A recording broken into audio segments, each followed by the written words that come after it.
How could I save humanity if I did not save the least of these? How can you save the future if you only save the elder? Think about that now. See, the elder is telling the child that their God is now preparing a place for them in heaven.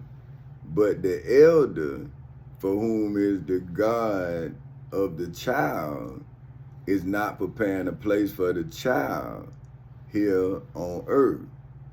See, so how can God mandate knowledge, right? And then God does not mandate the elder to pass down the knowledge to the least of these.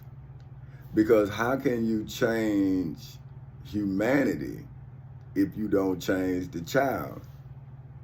Wouldn't the child become inhumane if you only save the elder and the elder don't see it as a mandate to save the child?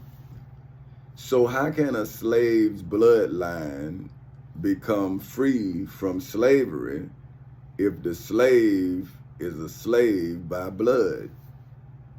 See what I'm saying? See, wouldn't the slave then inherit the understanding of a slave? So if you inherit the understanding of a slave, then wouldn't you be wise as a slave? Think about it now. So if a slave was denied the right to read and write, then you would have street sense, but you wouldn't have legal sense. You would have spiritual wisdom, but you wouldn't have legal understanding. So see, you would be wise in your deception, but you wouldn't be deceptively wise. See what I'm saying? See, you would be caught in the middle of your wisdom that's not really wisdom at all. Because within your wisdom, you haven't got understanding. See, that's why the Bible say, in all things get ye understanding. See, it puts the understanding on you. See, that's why I say, if your conscience don't condemn you, nor will I. See, that's what he's saying. He's saying, well, if you don't believe you wrong, what can I do? Right? So if your God has put confusion in your spirit, then your God told you in the Bible that that spiritual confusion, he not the author of. So that means when you praying to your God, within the answer is your consciousness. So he told you that if your conscience don't condemn you, nor will he. See what I'm saying? Now that doesn't mean he down with you. See, that's what I'm trying to tell my daughter, my wife, and my son.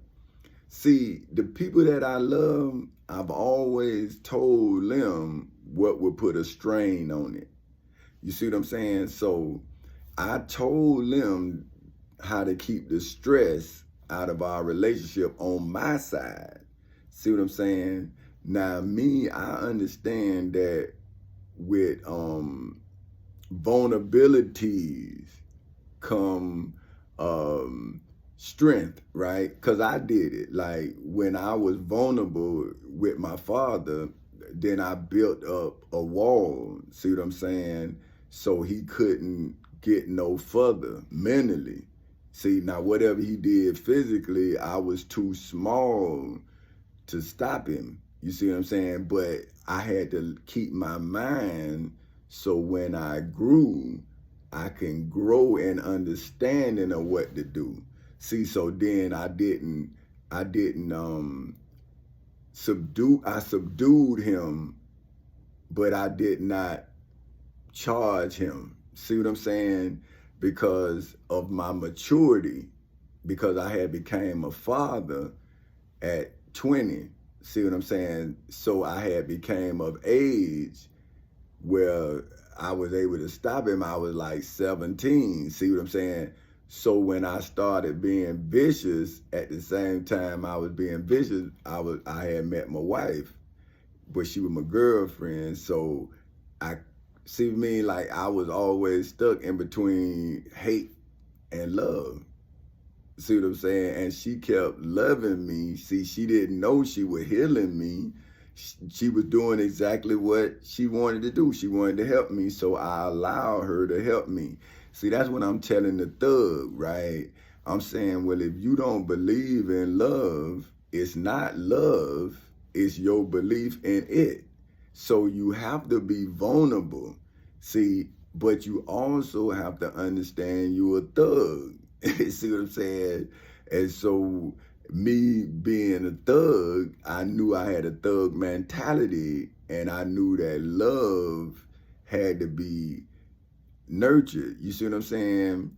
So I had to protect the love because I'm a thug, but I also had to be acceptive of my vulnerabilities and let this woman control my heart while I'm controlling my mind. See what I'm saying? So that's why she don't understand. Yes, you affect me, but not emotionally. You just affect my heart.